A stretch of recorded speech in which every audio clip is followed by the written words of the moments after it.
Tapi bagaimana dengan anggapan? Ya susah juga karena memang mereka yang ada di dalam internal struktur PSSI pun itu bagian dari politik Indonesia. Maksudnya ya ketua umumnya Menteri BUMN, wakil ketua umumnya mantan Menpora gitu ya. Ya gimana juga ya, gimana kemudian intervensi politik itu nggak erat kaitannya dengan dunia persepak bolaan khususnya di Indonesia. Iya, artinya kan ini kan pelajaran buat kita ke depan. Kalau bisa kemudian ke depan sepak bola kita ini tidak dijadikan kerja sambilan, double job gitu. Dikerjakan atau dipimpin oleh orang-orang profesional yang benar-benar memahami jiwa raga sepak bolanya.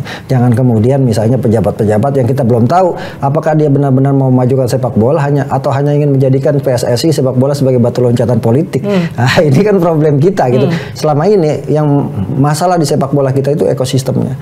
Ekosistem sepak bola kita itu ada 3 gitu kan. Yang pertama adalah pejabat, penguasa, konglomerat, pengusaha yang butuh popularitas, butuh pencitraan, butuh elektabilitas, butuh dukungan masyarakat atau butuh popularitasnya untuk kemudian untuk tujuan-tujuan tertentu. Nah, ini yang kemudian mereka masuk ke dalam sepak bola. Yang kedua, ekosistem yang kedua adalah mereka yang menguasai sepak bola Indonesia dari hulu sampai hilir, yang menguasai pertandingannya, bahkan yang bisa ngatur siapa yang juara, siapa yang degradasi, yang bisa mengatur bisnisnya, bahkan bisa mengatur judinya. Kelompok kedua ini kelompok mafia. Kelompok ketiga adalah kita masyarakat pecinta sepak bola yang punya harapan bahwa sepak bola kita berprestasi, tapi kita selalu dibohongi oleh kelompok 1 dan kelompok 2 sehingga kemudian kita hanya jadi objek penderita di sepak bola. Iya, itu yang kemudian bikin saya kemarin ketika di program Rosi itu ada hoki, ada teman-teman dari atlet-atlet U20 yang kemudian datang, mereka menyatakan kita tuh nggak ngerti apa-apa soal politik, kita cuma ngerti main bola, kita cuma pengen main bola, kita cuma pengen banggain orang tua kita cuma pengen berlaga di Piala Dunia,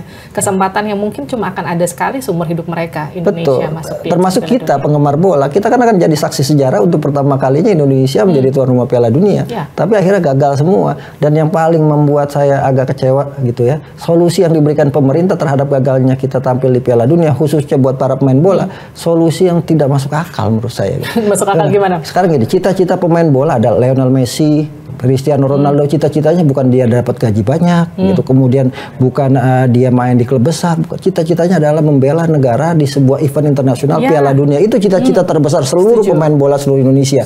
Tapi kemudian cita-cita itu sirna, tapi diganti dengan cara yang menurut saya menggelikan gitu. Ketika kemudian Pak Presiden datang membangkitkan moral anak-anak, tapi kemudian solusinya apa? Kamu mau jadi, nanti kita arahkan jadi PNS, kemudian jadi polisi atau jadi TNI. Jadi sekarang cita-cita terbesar anak-anak muda kita itu yang tadinya mau jadi pesepak bola nasional mentok semuanya di PNS gitu. Dan semuanya seperti itu, artinya mindset ini yang harus diubah juga oleh bangsa kita gitu kan. Jangan kemudian segala sesuatunya disederhanakan masalahnya sehingga kemudian solusinya juga solusi-solusi yang sederhana. Karena memang nggak bisa hilang lukanya. Ketika kemarin juga mereka para atlet itu juga menyatakan kita tuh udah berlatih 3 tahun kurang lebih mulai dari seleksi sampai kemudian persiapannya ya. Kemudian mereka menyatakan para politisi kemudian setelah ini dibatalkan dengan santainya menyatakan bahwa ya tenang aja, harapannya nggak berakhir kok, masih ada banyak kesempatan. Tapi kan beda ya untuk orang yang udah berjuang bertahun-tahun. Betul, dan banyak pernyataan-pernyataan pejabat kita, politisi kita yang menyakitkan. Sebagai contoh, PLT Menpora menyatakan bahwa